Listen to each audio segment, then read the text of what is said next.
I didn't feel too much of anything about the chocolate because I thought it was just students expressing the way in which they related to Wake Forest University and the ways in which their classmates related to them. It was thought-provoking. It was upsetting.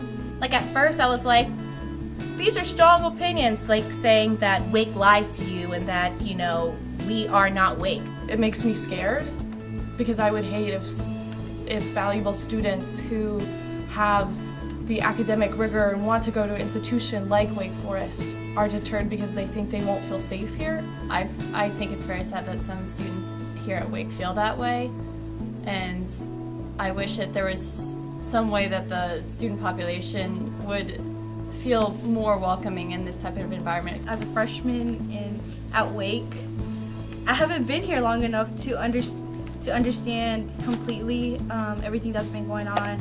I was happy to see the chalk on there. It rose questions in my mind. It made me think. It caused for discussion back in my suite. Yeah, I mean, I pretty much, like, I appreciated it.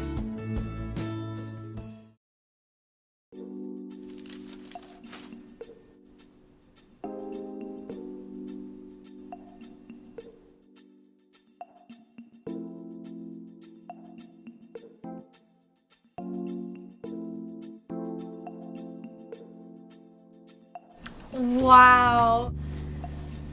I see. Does it really matter though, like if people are dog people? Okay, they said it's supposed to be a joke. To some extent, like I kind of understand them. Like they're probably trying to be like witty about it, but at the same time, like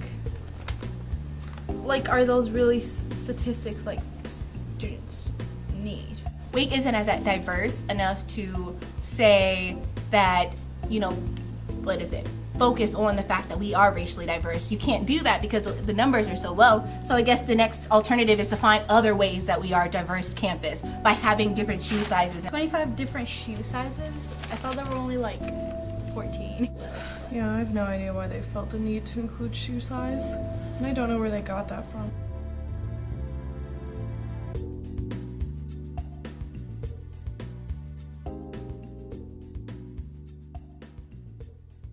That's disgusting.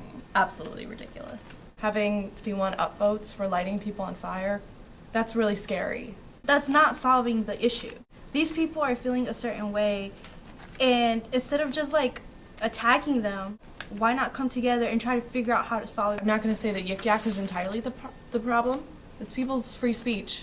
But when free speech is destructive and people feel like their personal safety and well-being is harmed by free speech, then we have an issue. For me, I feel like I'm happy that Yik Yak is there because of Yik Yak, it's bringing to light the problems that we have here on campus. The fact that there's someone who would write that comment and say that you would like stake them out and light them on fire, and then to have 51 people up like it, and what's the next one? Like, let's just throw buckets of water on it. I guess because they don't want to hear that person's opinion and how a group of people feel on campus. I mean, that's ridiculous to me. This is why they're writing this on the sidewalk, to show that there are people like this on campus and that we have this environment here. Do you feel safe? Do you feel welcomed in your classrooms? Do I feel welcomed by reading that? No. Not much more than I can say. Okay, so I'm done reading this.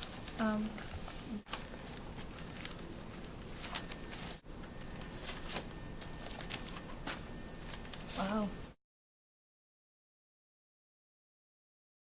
One is to recognize that their current protocols do not reflect the desires of the students. What the university needs to do is take a step back and do more listening. I think it has to be a combination of the faculty, the staff, and the students. And while I think like the deliberative dialogues are great and really starting that conversation, it's only a select number of students that are going and listening, but it's going to need a larger audience. The people that really need to hear these conversations and these dialogues aren't going. I think it's hard for students to grasp how difficult the process is of the admissions. It also depends on how many people apply. All we see as students here at Wake Forest is the end product. Whereas the university actually reaching out, Wake Forest sometimes targets private schools instead of public schools.